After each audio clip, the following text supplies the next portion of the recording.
Welcome back to the channel, guys. Today I'm going to be giving you all an update on my small business. I made a video a couple weeks ago announcing it and kind of why I'm doing this. So today I thought it'd be nice to kind of go over everything that I've done in the last couple of weeks to make some progress on it. Okay, so I put together this presentation kind of covering everything that I did more in depth over the last few weeks. So starting my first business, update number one, the plan. So what have I done? I have brainstormed, I have planned, I have learned.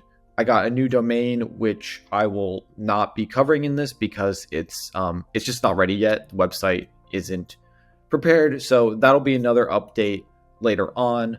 But I came up with like my new offer essentially for the business and my immediate next steps as well.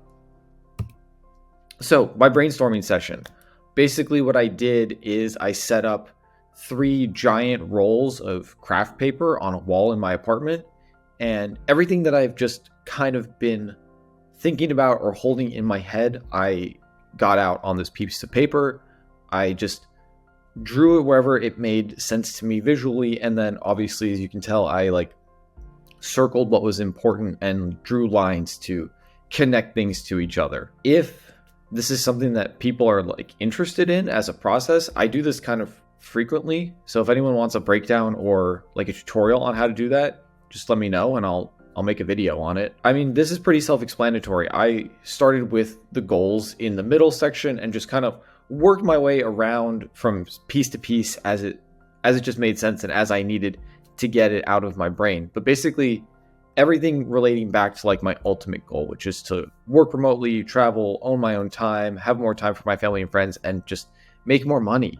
Like, that is what will give me the freedom, fun, and flexibility that I am really looking for in my life.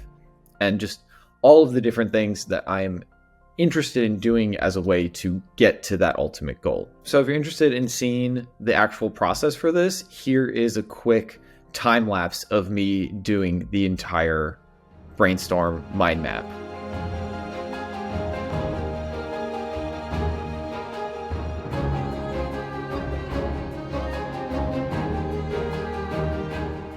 Okay, so my plan, and I tried to keep this as simple as possible, just honestly for my own sake, but my plan is to work on my business, my content, and my life.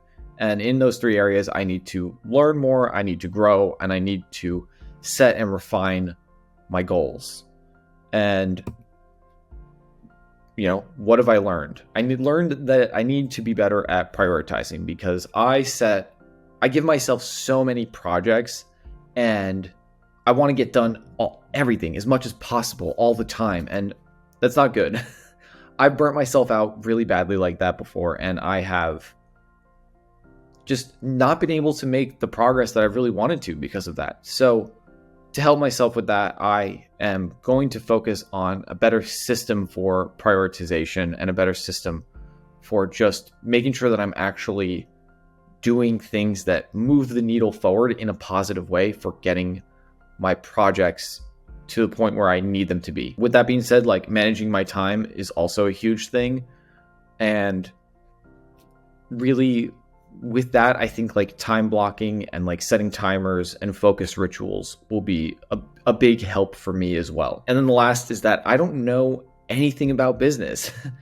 Truly, like, I don't know anything about it, and I really should. So I've picked up a lot of books to help me learn and grow in that area and hopefully avoid some like really common mistakes that brand new entrepreneurs make. So I've picked up a ton of books to help me with this and to like help me get my shit together, really. These books range from like small business to productivity to mental health. So it's really just like a vast array of books that I'm going to be reading throughout the year. I'll give you guys updates on them if you're interested in that. But yeah, just wanted to show you that I picked up a lot of books to help me learn better. To help me learn what I need to know. So to help with prioritization, here is my second brain system inside of Notion. And if I scroll down past like some of the other stuff that I've built, then you can see this priorities database. And this is something new that I'm trying out to help with my prioritization. Basically, what it has is all of my current projects or initiatives that I'm working on with their priorities set here in this middle column, the estimated time, and their current status. So as you can see, my offer's done. So I can actually mark that as complete and it'll go away. It's sorted by high priority first with lowest estimated amount of time above that in the priority. And so this is what I'm going to be using for a little bit, just to test out if this is a way to actually help me prioritize and get myself to a point where I'm making substantial progress with my work in a reasonable amount of time. So I'll keep you guys updated if this works out or not for me. And then after that, I really focus on my offer. Like, what is it that I'm offering as a business owner? What am I offering as just like a service in general? So you can pause to read it here if you want to, but I'm also going to like quickly break down the steps that I took to actually get to this point of having an offer. And so how I did that was I read $100 Million Offers by Alex Hormozi.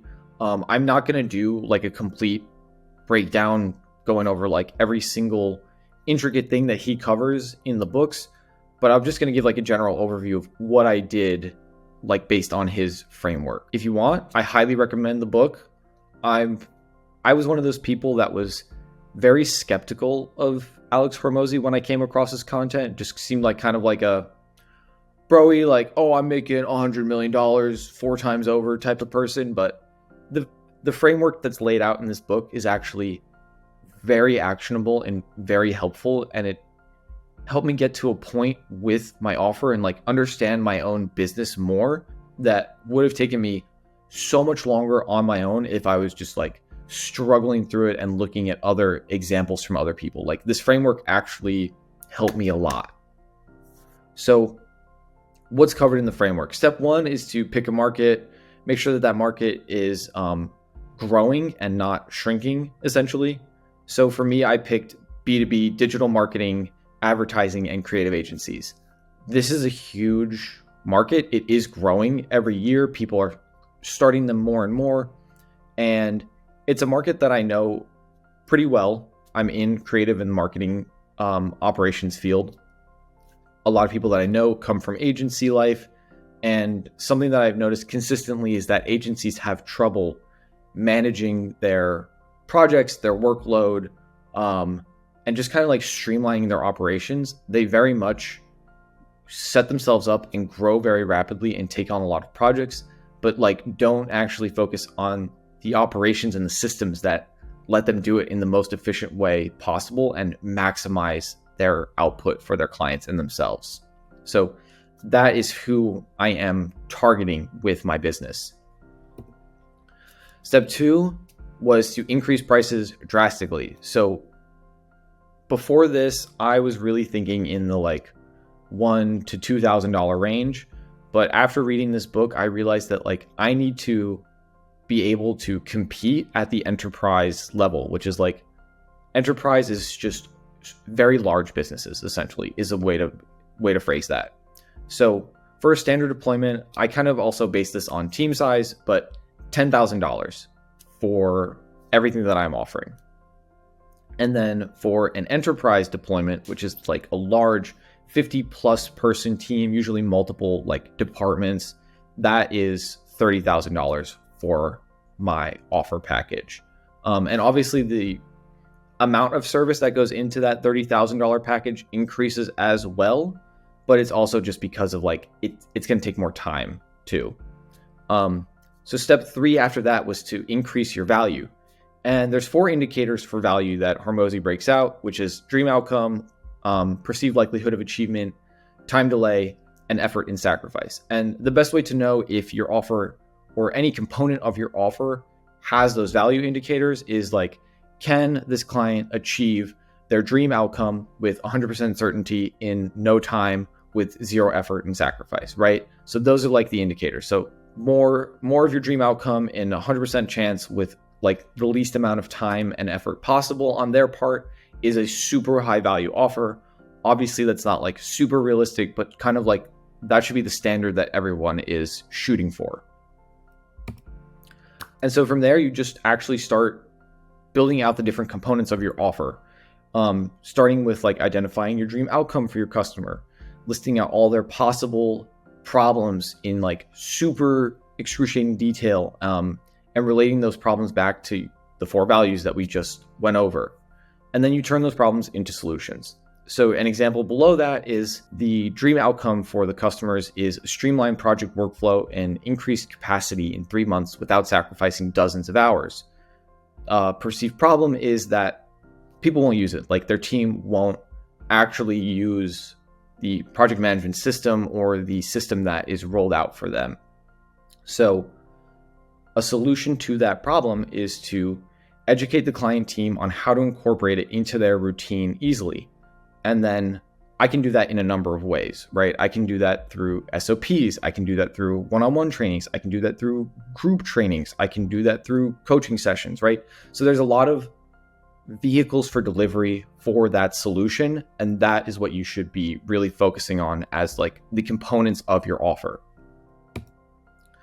And so after that, you just basically rinse and repeat that process for as many dream outcomes, as many problems, and as many solutions as you can come up with. Just exhaust yourself going through that process over and over again. And what you'll be left with is a stack of valuable solutions. When you go through and you're making all your solutions, obviously you should be rating them based on their value and based on those 4 value indicators that were covered before. So for me, what that looked like was like my core offer is 100% system configuration done for you, done in 6 to 10 live sessions or asynchronously. And then it comes with all of these extra bits, all these extra services that I'm going to offer as bonuses on top of that, which is like systems ROI calculator, tech stack management, templates, a roadmap. I'll handle all the training, onboarding, SOP creation, document creation, everything like that for you. But the core offer is the 100% configuration, and then everything else is a bonus on top of it to make the client want to say yes to what you're actually offering them. And then after that is guarantees and scarcity. Now, I know it just skipped from 5 to 7, and that's just because like I didn't cover bonuses, because with your core offer, all the other pieces that you have are the bonuses that you offer on top of it. So after you figure out the core offer and the bonus components, then you go to your guarantees and your scarcity. So offer guarantees help reverse risk. Scarcity helps to produce urgency in the client. So guarantees, there's a lot of different guarantees that he lays out in the book and with his tutorials. So definitely go and check those out. It'll help give you a lot of ideas.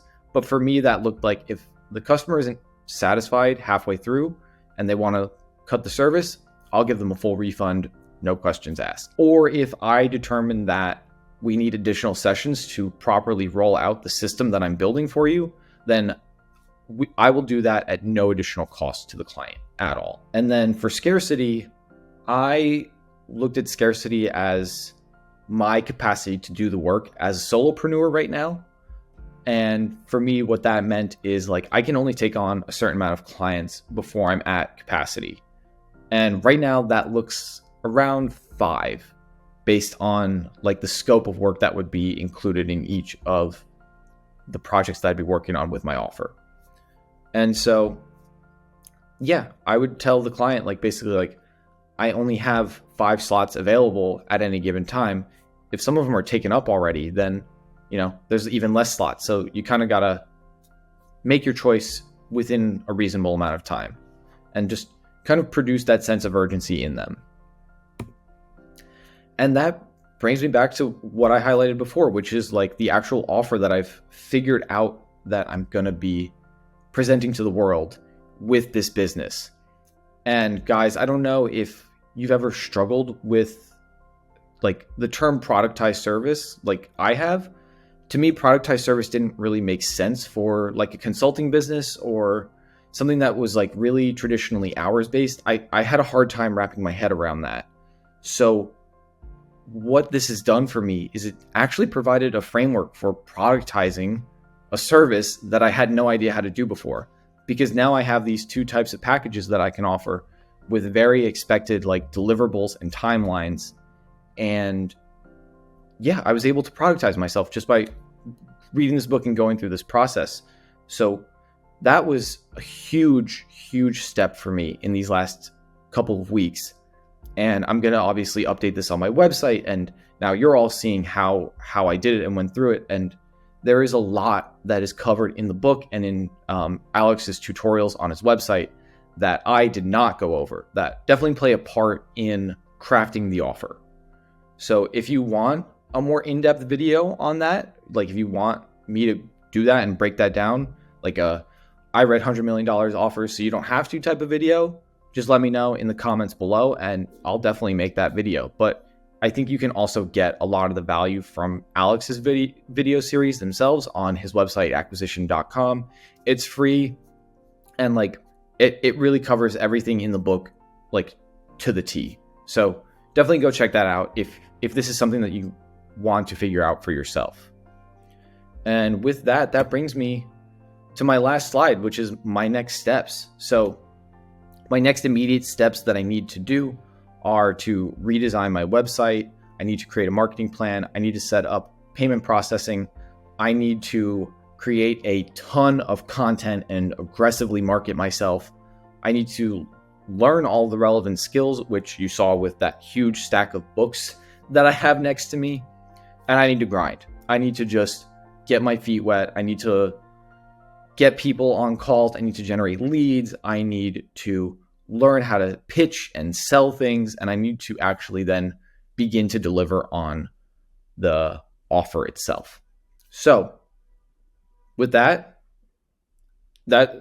where I'm at after these last couple of weeks. I feel really proud of myself for making all of this movement and planning my time accordingly. I don't feel like I've overwhelmed myself in that amount of time. And it's something that I'm really grateful for having come this far. All right, guys, and that's the video. I hope you found that helpful in some way. I hope that kind of like provided something of value to you to help you along your journey if you're just getting started with your business as well. If you have any comments for me, you can leave them below. If you like the channel and you want to follow along on this small business journey, you can go ahead and subscribe. I appreciate you, and I will see you in the next one. Peace.